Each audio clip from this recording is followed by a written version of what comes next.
शांति। कलयुग के अंतिम समय में प्रत्येक आत्मा कमज़ोर हो गई है। आत्मा कमज़ोर यानी मन कमज़ोर, बुद्धि कमज़ोर और संस्कारों में भी कमज़ोरियाँ। यानी जो संकल्प उत्पन्न करती है वो व्यर्थ होते हैं, नकारात्मक होते हैं। और बुद्धि कमज़ोर होने के कारण हर दूसरी आत्मा की भी कमज़ोरी ही नज़र आती है। परंतु हम जानते हैं कि प्रत्येक आत्मा में विशेषताएं हैं। इसलिए बाबा हमारी बुद्धि को शक्तिशाली बनाते हैं, मन को शक्तिशाली बनाते हैं, ताकि बाबा के श्रेष्ठ ज्ञान से मन में जो विचार उत्पन्न हो वो शक्तिशाली हो। बुद्धि सबकी विशेषताओं को देखे, गुणग्राही बन जाए और संस्कार श्रेष्ठ बन जाए। तो आज भी हम बाबा के मधुर महावाक्यों से अपने मन, बुद्धि और संस्कारों की कमज़ोरियों को खत्म कर उन्हें बाबा के समान शक्तिशाली और श्रेष्ठ बनाएंगे। अभी सुनते हैं बाबा के मधुर महावाक्य। आज है 31 अगस्त 2023। बाबा के महावाक्य हैं, मीठे बच्चे अपनी स्थिति साक्षी तथा हर्षित रखने के लिए, एक है साक्षीपन की स्थिति और एक है हर्षितपना। हर्षितपना कब आता है? जब अंदर भरपूरता होती है। और साक्षीपन एक तरह से डिटैचमेंट है, न्यारेपन की स्थिति है। देख रहे हैं, परंतु कैसे? जैसे एक ऑब्जर्वर देख रहा है। जैसे किसी नाटक को हम बाहर से देखते हैं, उसके अंदर लिप्त नहीं होते। तो अपनी स्थिति साक्षी तथा हर्षित रखने के लिए स्मृति में रहे कि हर आत्मा का अपना अपना पाठ है, बनी बनाई बन रही। प्रत्येक आत्मा का अपना अपना पाठ है, अपना अपना है और अलग पाठ है। किसी को किसी के साथ हम कंपेयर नहीं कर सकते, तुलना नहीं कर सकते। इसीलिए सब अलग है, दुनिया में कोई गलत नहीं है। और जो बनाई बनाई है वही बन रही है, कुछ नया नहीं है। जैसे पिछले कल्प हुआ था, बिल्कुल एज इट इज़ हो रहा है। प्रश्न है, तुम बच्चे किस एक पुरुषार्थ द्वारा अपनी अवस्था जमा सकते हो? आत्मा अपनी अवस्था जमा सकती है, बस एक पुरुषार्थ करना है। कौन सा है वो पुरुषार्थ? उत्तर है, माया के तूफानों को डोंट केयर करो। तूफान आएंगे परंतु डोंट केयर करो। और बाप जो श्रीमत देते हैं उन्हें कभी भी डोंट केयर न करो। इससे तुम्हारी अवस्था अचल अडोल हो जाएगी। डोंट केयर, इसका यथार्थ अर्थ क्या है? समय देना, शक्ति देना, इसे कहते केयर करना। डोंट केयर यानी ना उस पर टाइम खर्च करो, ना उस पर एनर्जी खर्च करो, है ना। तो माया का तूफान आएगा, परंतु उस पर न समय लगाओ, न शक्ति लगाओ, न श्वास लगाओ। परंतु हाँ, जब बाबा कोई श्रीमत देते हैं उसका पूरा पूरा पालन करने के लिए समय, शक्ति, श्वास ज़रूर लगाओ। इससे तुम्हारी अवस्था अचल अडोल हो जाएगी। स्थिति सदा साक्षी और हर्षित रहेगी। तुम्हारी अवस्था ऐसी होनी चाहिए जो कभी भी रोना न आए। कुछ भी हो जाए, रोना ना आए। रोना भी दे अभिमान है ना। क्योंकि बाहर की चीज़ आपके दिल में समा रही है, मन को दुखी कर रही है, विचलित कर रही है। तो बॉडी कॉन्शियस में हो तभी तो विचलित कर रही है, नहीं तो आत्मा को क्या फ़र्क पड़ता, दुनिया में कुछ भी होते रहे, है ना। अम्मा मरे तो भी हलवा खाना, ज्ञान सुनते रहना। आज का गीत है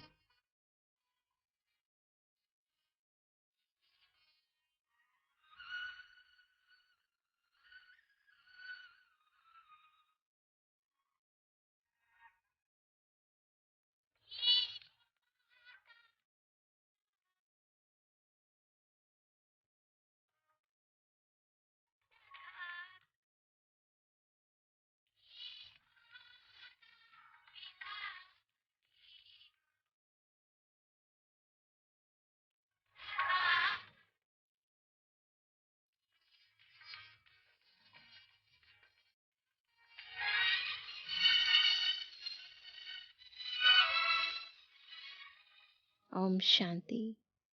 बच्चों ने गीत सुना, है ना, गीत सुना भी, और कई बारी भक्ति मार्ग में हम सभी ने ये गीत गाया भी हुआ है।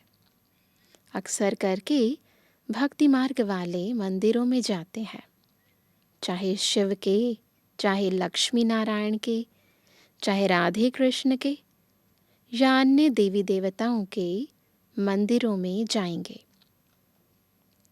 सबके आगे यही महिमा करेंगे, त्वमेव माताश्च पिता त्वमेव, त्वमेव बंधुश्च सखा त्वमेव।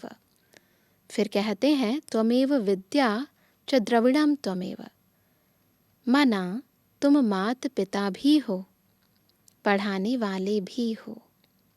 वास्तव में लक्ष्मी नारायण व राम सीता को त्वमेव माताश्च पिता नहीं कहेंगे, क्योंकि उन्हों को तो अपने ही बच्चे होंगे, है ना।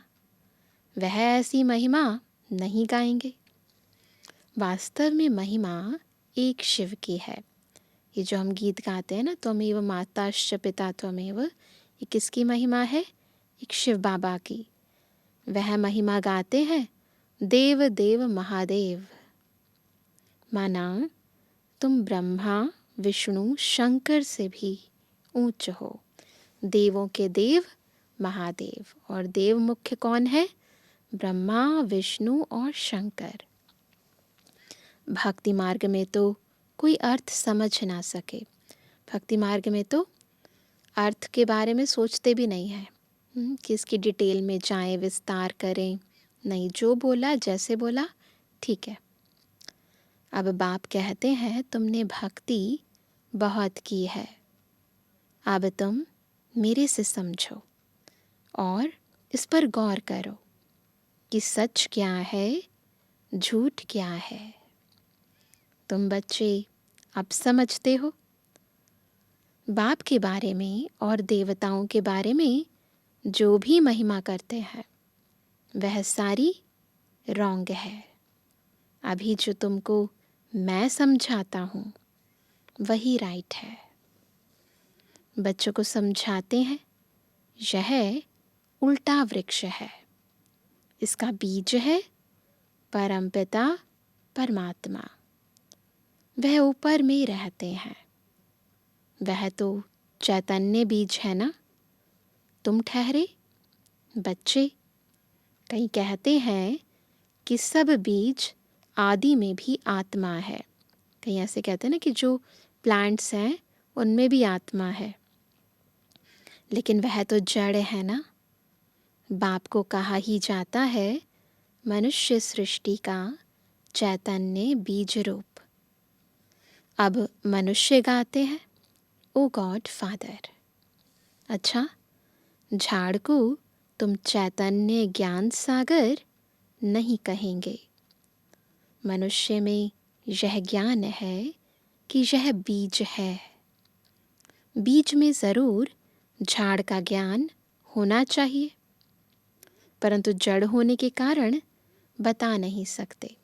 तो शिव बाबा चेतन बीज है, इसीलिए मनुष्य सृष्टि झाड़ का आदि मध्य अंत बता देते हैं, परंतु वो बीज जड़ है, इसलिए बता नहीं सकते। मनुष्य तो समझ जाते हैं कि बीज नीचे है, उनसे झाड़ निकला हुआ है। कल्प वृक्ष और बनियान ट्री की भेंट करते हैं। वह जड़ है, वह चैतन्य है। कल्प वृक्ष चैतन्य है, बनियान ट्री जड़ है। कलकत्ते में बड़ का बहुत बड़ा झाड़ है, जो बोटैनिकल गार्डन है ना, वहाँ पर बहुत बड़ा बनियान ट्री है। उसका थुर सारा निकल गया है, सिर्फ झाड़ खड़ा है, फाउंडेशन है नहीं। वंडर है ना। बाप समझाते हैं इस झाड़ का भी फाउंडेशन है नहीं। देवी देवता धर्म प्राय लोप हो गया है। देवी देवता धर्म प्राय लोप हो गया है, बाकी सारा झाड़ खड़ा है। कितने मठ पंथ हैं, यह है बेहद का झाड़। बेहद का बाप बैठ समझाते हैं, क्योंकि बाबा को इस झाड़ के आदि मध्य अंत का पूरा ज्ञान है। बाबा लिखते भी हैं, शिव बाबा का बर्थडे हीरे जैसा है। क्यों? क्योंकि शिव बाबा ही कौड़ी से हीरे जैसा बनाते हैं, स्वर्ग बनाते हैं। मनुष्य जो कौड़ी मिसल बन पड़े हैं, कोई वैल्यू नहीं रही। उनको बाबा बैठकर ज्ञान से, योग से, राजयोग सिखाकर हीरे तुल्य बना देते हैं। अभी तो भारत कितना कंगाल बन गया है। मनुष्य हम सो हम कहते हैं, परंतु समझते तो कुछ नहीं। हम आत्मा सो परमात्मा, परमात्मा सो आत्मा। यह ढिंढोरा सन्यासियों ने पिटवाया है। तुम अर्थ सहित जानते हो। हम सो ब्राह्मण बने हैं, फिर हम सो देवता बनेंगे, फिर हम सो क्षत्रिय, वैश्य, शूद्र वर्ण में आएंगे। आत्मा कहती है हम इन वर्णों में जाएंगे। कौन कहती है? आत्मा कहती है, क्योंकि इन वर्णों में आत्मा आती है। ऐसे कोई बाहर से प्रोफेशन नहीं बदलता है। आत्मा की क्वालिटी चेंज होती रहती है। हम शूद्र थे, अभी हम ब्राह्मण कुल में आए हैं। परम पिता परमात्मा ही सबको रचने वाला है। ब्रह्मा, विष्णु, शंकर, देवताओं को भी रचने वाला वह है। अभी बाप बैठ बच्चों को समझाते हैं। तुम कहते हो त्वमेव माताश्च पिता त्वमेव। तो माता भी यह यानी ब्रह्मा बाबा बरोबर है। बाप बैठ बच्चों को बहलाते हैं। बाबा बहलाते हैं ना। भक्ति मार्ग में मीरा भक्तिन थी, वह है भक्त माला। ज्ञान माला भी है। ज्ञान माला का नाम है रुद्र माला। रावण माला नहीं कहेंगे, वो तो बहुत बड़ी है? रावण की भक्ति तो नहीं करते। राम माला है। भल अभी रावण राज्य है, परंतु रावण की माला नहीं होती। भक्त माला होती है, असुरों की माला तो नहीं होती। असुरों की माला का क्या करेंगे? कोई पूछता नहीं है, कोई पूछता नहीं है। भक्त शिरोमणि में एक तो मीरा है।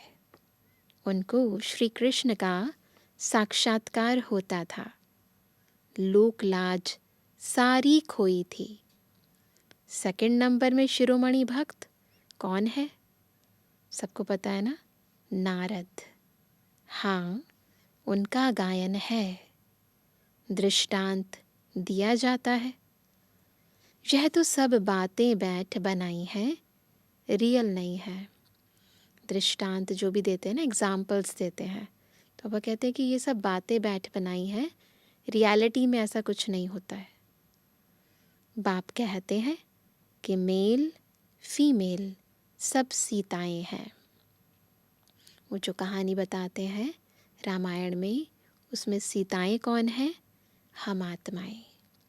सब रावण की शोक वाटिका में है। लंका की बात नहीं, भारत की ही बात है। एक ही बाप सर्व का सद्गति दाता है।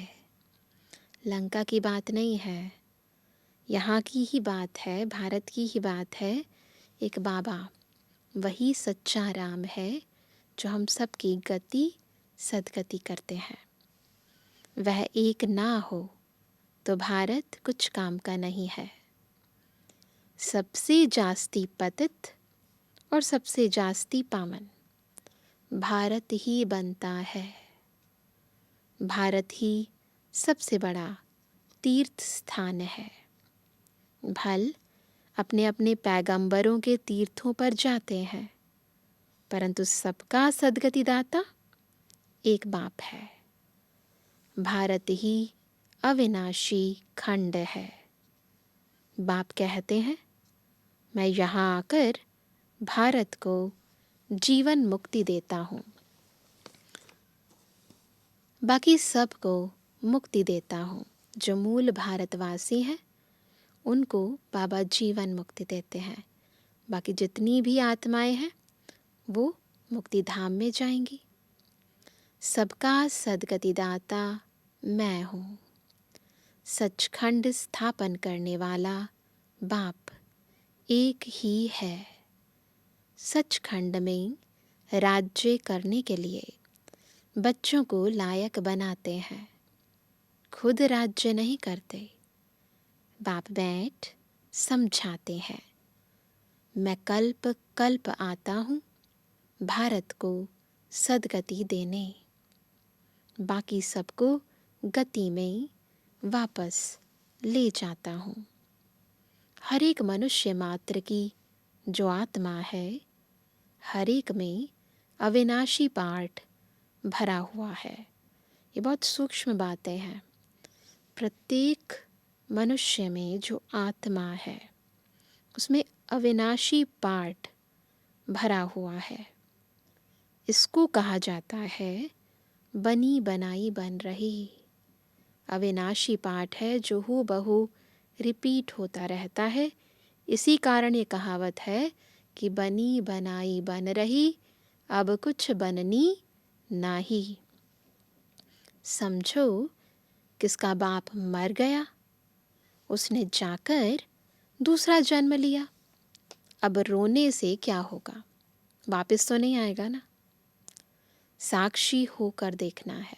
जैसे फिल्म देखते हैं, बिल्कुल साक्षी होकर देखो, क्योंकि प्रत्येक आत्मा अपना अपना पार्ट अदा कर रही है। एक रोल ख़त्म होता है, दूसरा रोल आत्मा ले लेती है। यह ड्रामा है, इसमें रोने की दरकार नहीं है। अगर समझते हैं कि ड्रामा है, अगर समझते हैं कि आत्मा एक्टर है, तो फिर रोने की ज़रूरत नहीं है। न समझने के कारण रोना आता है। गृहस्थ व्यवहार में तो रहना है। अम्मा मरे तो भी हलवा खाओ, बीबी मरे तो भी हलवा खाओ। हलवा खाओ मतलब ज्ञान सुनते रहो। यह उन्हों के लिए है जो गृहस्थ व्यवहार में रहते हैं। तुम्हारी अवस्था ऐसी होनी चाहिए। कैसी बनानी अवस्था? जो कुछ भी दुख ना हो। ऐसी अवस्था कब होगी? जब पूरा आत्मिक स्मृति में रहेंगे, जब ज्ञान यथार्थ रीति संपूर्ण धारण हो जाएगा, जब बाबा के साथ योग पूरा होगा, तब ऐसी अवस्था होगी। बेहद के बाप को याद करते रहना है। इतनी अडोल अवस्था होनी चाहिए। कैसी? उसका एग्जाम्पल क्या है शास्त्रों में? किसका देते हैं? अंगद का। जैसे अंगद को रावण हिला नहीं सका। माया है बड़ी ज़बरदस्त। तुम स्थैर्य में रहते हो, बिल्कुल अचल अडोल स्थिर। माया के कितने भी तूफान लगें, डोंट केयर, घबराना नहीं है, फंक नहीं होना है, पुरुषार्थ करके अवस्था को जमाना है। बातें तो बहुत अच्छी समझाते हैं, तुम समझते हो, हम पार्वतियाँ हैं, शिव बाबा अमर कथा सुनाते हैं।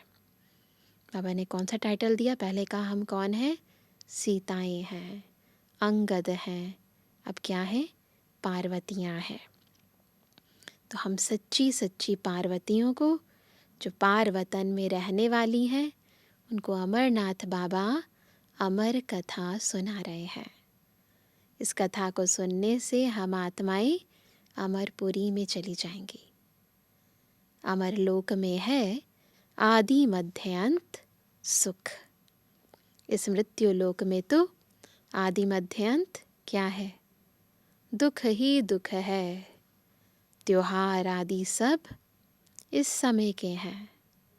लक्ष्मी नारायण आदि का कोई त्योहार नहीं। वह क्या सर्विस करते हैं? करते हैं लक्ष्मी नारायण कोई सेवा? तुम ब्राह्मण बहुत सर्विस करते हो। देवताओं की आत्मा को सोशल वर्कर नहीं कहेंगे, न जिस्मानी न रूहानी। तुम हो रूहानी जिस्मानी, डबल सोशल वर्कर, डबल ताजधारी भी हैं।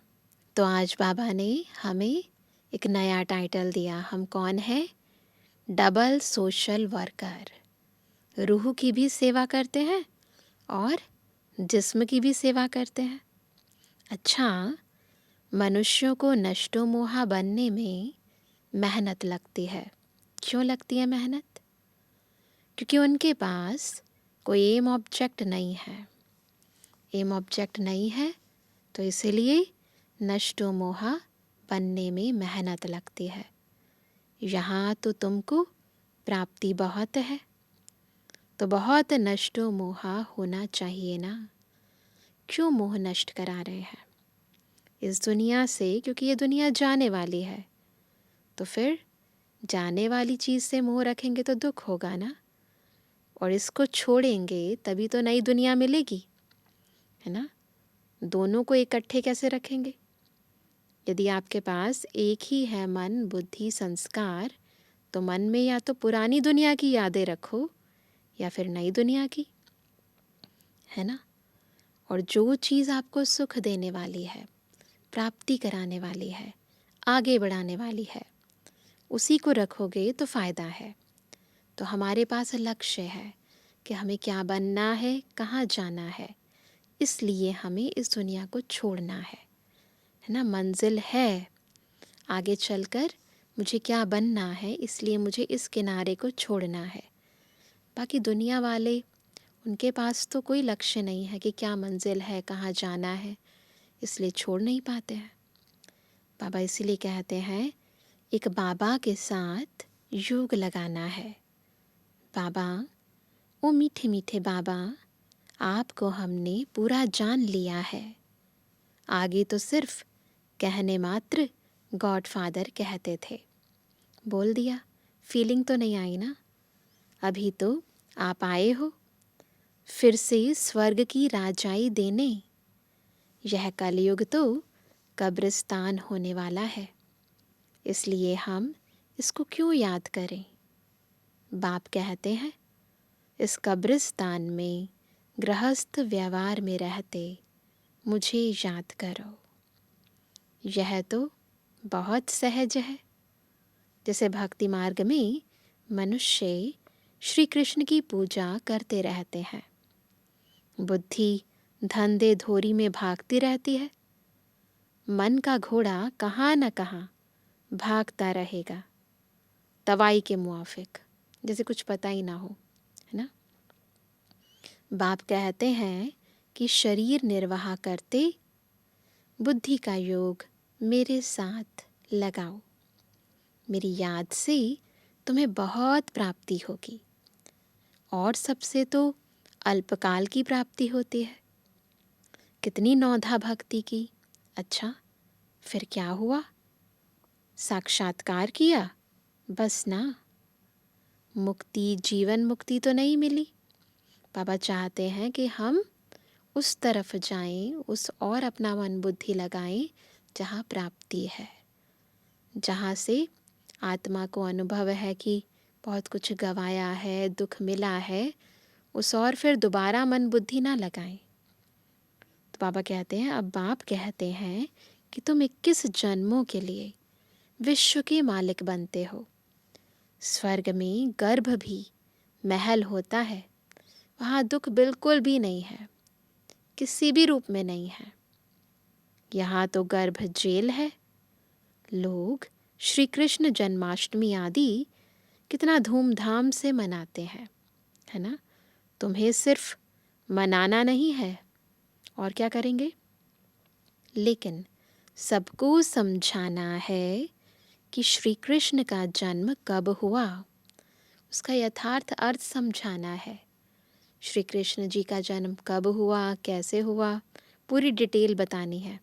फिर श्री कृष्णपुरी आप कैसे जा सकते हो, वो भी समझाना है। तो श्री कृष्ण अभी कहाँ है, तुम जानते हो। अभी हम श्री कृष्णपुरी का मालिक बनने के लिए पढ़ रहे हैं। तो सबको बताओ कि अगर कृष्णपुरी का मालिक बनना है तो ये पढ़ाई पढ़नी पड़ेगी। बाप के पास बैठे हैं, बाप को हाथ जोड़े जाते हैं क्या? करता है कोई ऐसे? समझो आपका पिताजी आपको पढ़ा रहे हैं तो उनके सामने हाथ जोड़ेंगे? टीचर पढ़ाते हैं तो क्या उनको हाथ जोड़ना होता है, महिमा करनी होती है? ऐसे करते हैं क्या? नहीं ना। टीचर से तो पढ़ना है। बच्चे बाप को घड़ी घड़ी हाथ जोड़ते हैं क्या? इस समय तो तुम घर में हो। कहाँ हो? मुरली कहाँ चली? मधुबन में। तो इसलिए बाबा कहते हैं इस समय तो तुम घर में हो, बेहद के घर में। तुमको भासना आती है, यह बाप भी है, पतित पावन भी है। इस समय 5 विकारों का ग्रहण लगने के कारण तुम बिल्कुल ही काले बन गए हो। 5 विकारों ने काला कर दिया है। देखो, ऐसे हो गए हो। सतयुग में तुम गोरे सुंदर थे, अभी श्याम हो। श्री कृष्ण सुंदर था, अभी श्याम है। जैसे माँ बाप होते हैं ना, बच्चे को कहते हैं कि बच्चे सुबह तुम्हें अच्छा अच्छा तैयार करके नहला धुला कर भेजा था तो तुम कितने साफ सुथरे गोरे थे, अभी शाम को लौटे हो, सारे चेहरे पर कपड़ों पर मिट्टी लग गई है, तो कितने श्याम बन गए हो। तो ऐसे ही बाबा हमें कहते हैं, आत्मा को कहते हैं कि आत्मा पहले सुंदर थी, अब श्याम बन गई है। कितने बारी श्याम और सुंदर बना होगा, है ना। कितनी बार ये साइकिल रिपीट हुई है।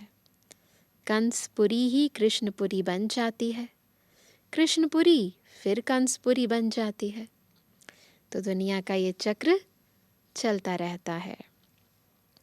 तुम आत्माएं ही तो ब्रह्मांड की रहने वाली हो।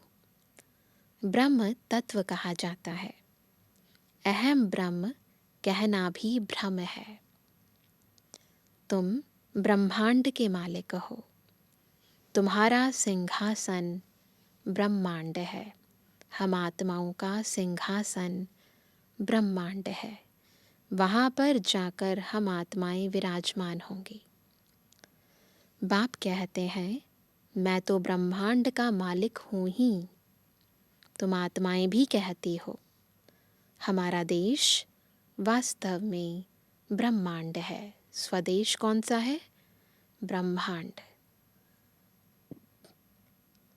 वहाँ तुम्हारी आत्माएं पवित्र हैं। तुम ब्रह्मांड के मालिक हो तो फिर विश्व के भी मालिक हो। मैं तो सिर्फ ब्रह्मांड का ही मालिक हूँ। देखो बाबा हमें अपने से भी आगे रखते हैं। मुझे इस पुराने तन में आना पड़ता है जिसने पूरे 84 जन्म लिए हैं। हम तो जब शुरू में आए तो हमें नया तन मिला और बाबा तो एक ही बार आते हैं, और वो भी कब? पुरानी दुनिया में, पुराने तन में। बच्चों को मुरली अच्छी तरह 5-6 बार पढ़ना व सुनना चाहिए। नोट करेंगे कितनी बार पढ़ेंगे? 5 से 6 बारी पढ़ना व सुनना चाहिए, तभी बुद्धि में बैठेगी और खुशी का पारा चढ़ेगा। अच्छी तरह बिठाने के लिए 5 से 6 बारी पढ़ना ज़रूरी है ना? माया घड़ी घड़ी याद भुला देती है। इसमें कोई हठ आदि करने की बात नहीं। फुर्सत मिली, अच्छा बाबा को याद करना है, कछुए मिसल, बस अपनी कर्म इंद्रियों को समेटा, बाबा की याद। सबसे अच्छा है अमृत वेले का टाइम, उसका असर सारे दिन रहेगा। यह भी बच्चों को समझाया गया है कि पहले खिलाने वाले को खिलाकर फिर खाना है। मुरली कैसे पढ़नी है? कितनी बार पढ़नी है? 5 से 6 बारी। योग सबसे अच्छा किस समय? अमृत वेले। और बाबा भी धारणा की एक बहुत इम्पोर्टेंट पॉइंट बता रहे हैं, बाबा को खिलाकर फिर खाना है। शिव बाबा के यज्ञ से खाते हैं तो पहले उनको भोग लगाना पड़े, है ना? यह सब सूक्ष्म वतन में साक्षात्कार होते हैं, ड्रामा में नोंद है। तुमको भोग लगाना है, शिव बाबा को स्वीकार कराना है उन्हें, है ना? वह तो निराकार है। गाया भी जाता है, क्या गाते हैं? देवताओं के लिए उनको ब्रह्मा भोजन की आश थी, क्योंकि तुम ब्रह्मा भोजन खाकर ब्राह्मण से देवता बनते हो। तो ब्रह्मा भोजन की बहुत महत्वता है ना? इसके लिए कहते हैं कि देवताएं भी तरसते हैं। जिस भोजन को खुद भगवान स्वीकार करे, उसका कितना महत्व है।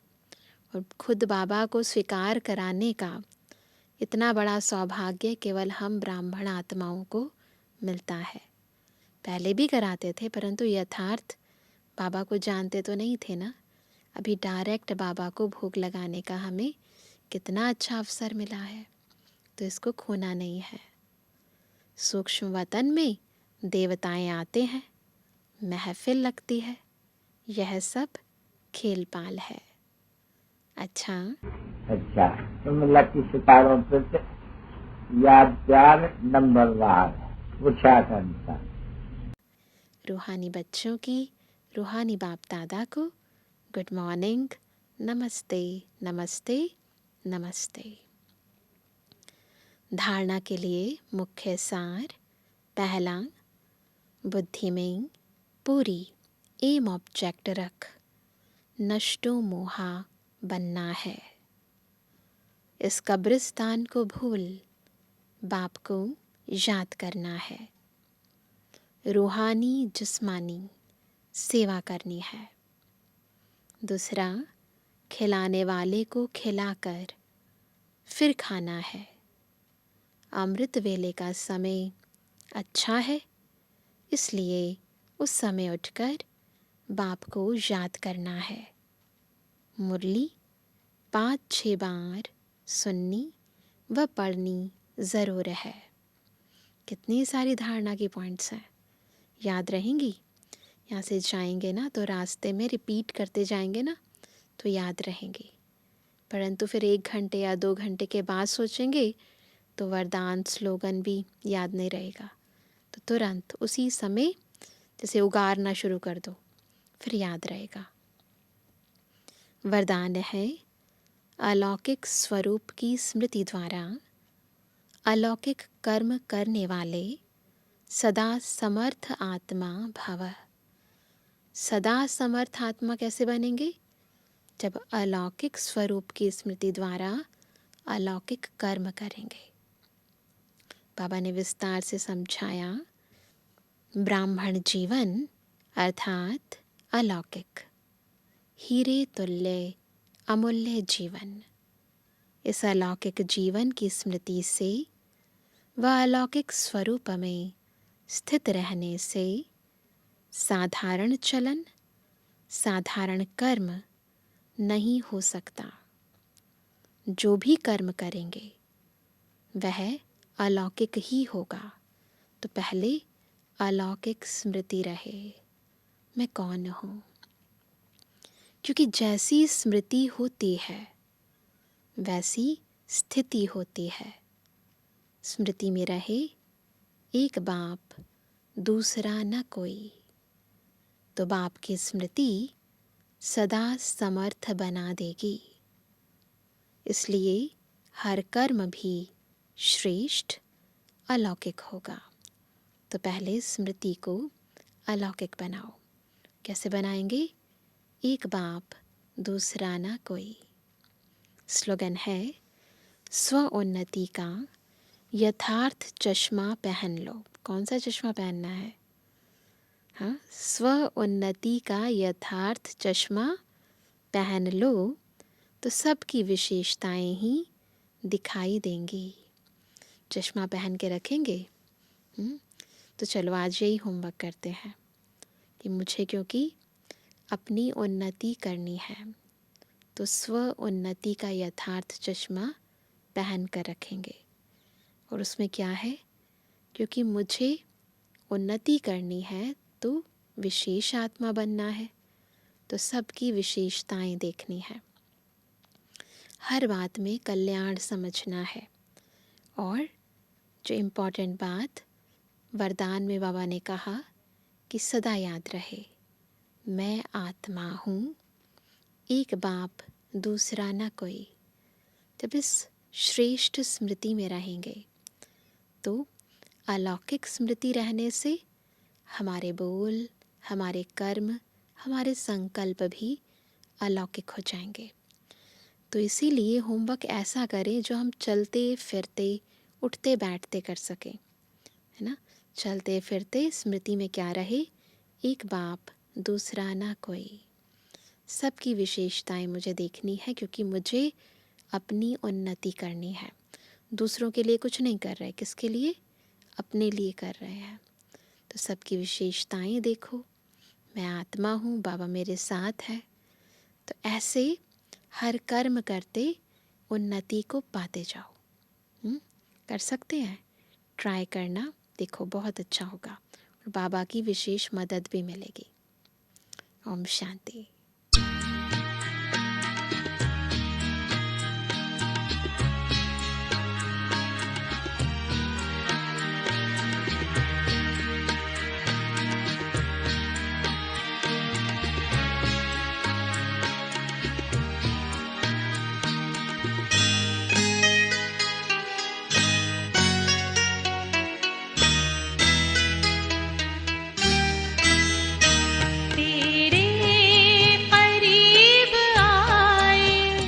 जब से तुझे है जाना, तेरे करीब आए। जब से तुझे है जाना,